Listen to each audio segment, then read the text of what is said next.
Hello and welcome to the WB Mason Coaches Report on GoHofstra.com. I'm Jim Sheehan, joined again by the head men's lacrosse coach of the Hofstra Pride, Seth Tierney. And coach, a rough week last week, losing to 12th ranked Lehigh and then at St. John's on Saturday. A rough week, some injuries, and as we start our second season now. No, I mean, the easy answer is, it's behind us, and we start with the CAA now.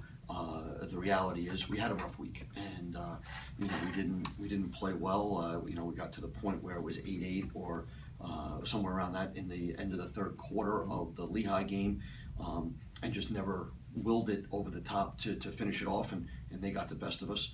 And then we were leading, St. John's pretty much the entire game until 3 seconds to go, and it was just one of those things where it just. I don't want to say it wasn't meant to be, but they're a very good team. They play with a lot of heart. Coach Miller, all the credit goes to him and his team.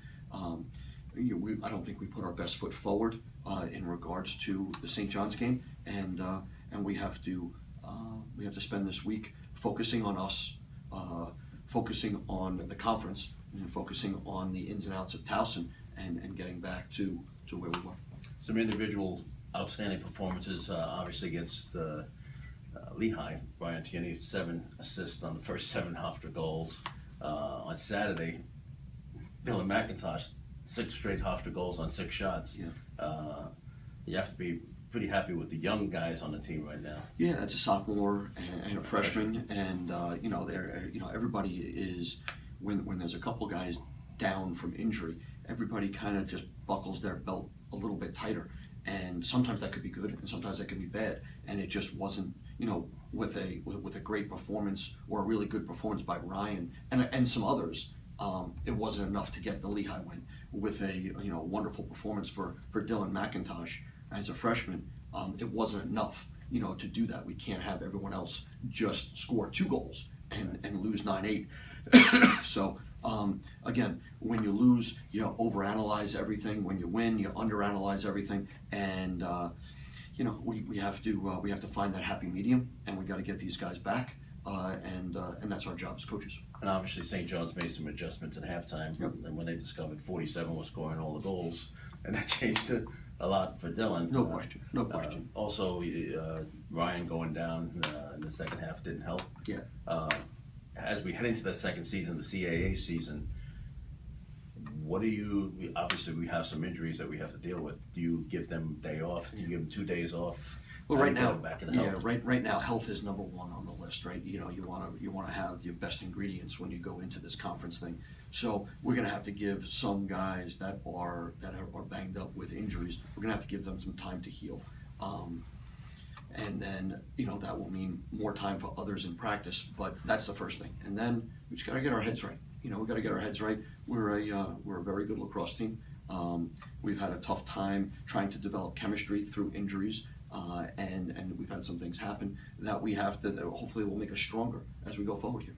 John Mazza leads Towson into Schuett Stadium on Saturday with the Towson Tigers. They're 3-5, Hofstra 4-4, but once again, throughout those records, it's a new season. Yeah, I think I had a chance to look at some of the CA stuff this week. Obviously, it wasn't at the forefront. We were all St. John's for right there. I think there's a lot of CA teams, if not all of them, that are all in the same boat. Right? It could be a year where just one team is going to go from the CAA. Unless something miraculous happens. So that's what makes the CAA the CAA. It's going to be every game is going to be a battle.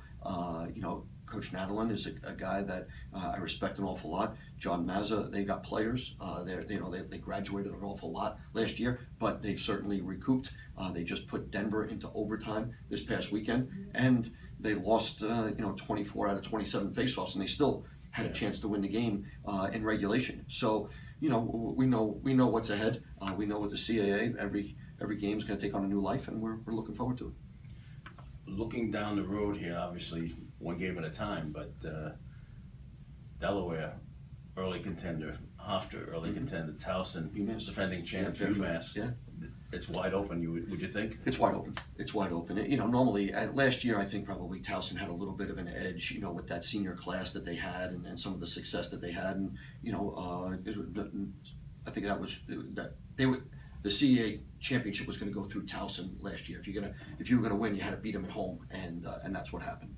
This year, I think it's completely wide open. I think, you know, Drexel gets a big win over Providence yesterday and beats Georgetown. UMass has got some wins, and they beat Brown. If you look at some of these Delaware scores, you know, you look at what they're doing. You know, maybe they're not winning the game in, you know, the last couple of minutes. But when you talk about Hopkins and Rutgers, two Big Ten teams going to Delaware, and the game is decided in the fourth quarter, they're doing a great job. You know, and Fairfield, again, they've got a lot of players on their team, so you know every team, it's wide open. All right, Hofstra and Towson at James M. Stewart Stadium on Saturday at 1 o'clock. That's March 31st at 1 o'clock. Good luck, Coach. And, Thanks for having me. hopefully the team gets healthy again.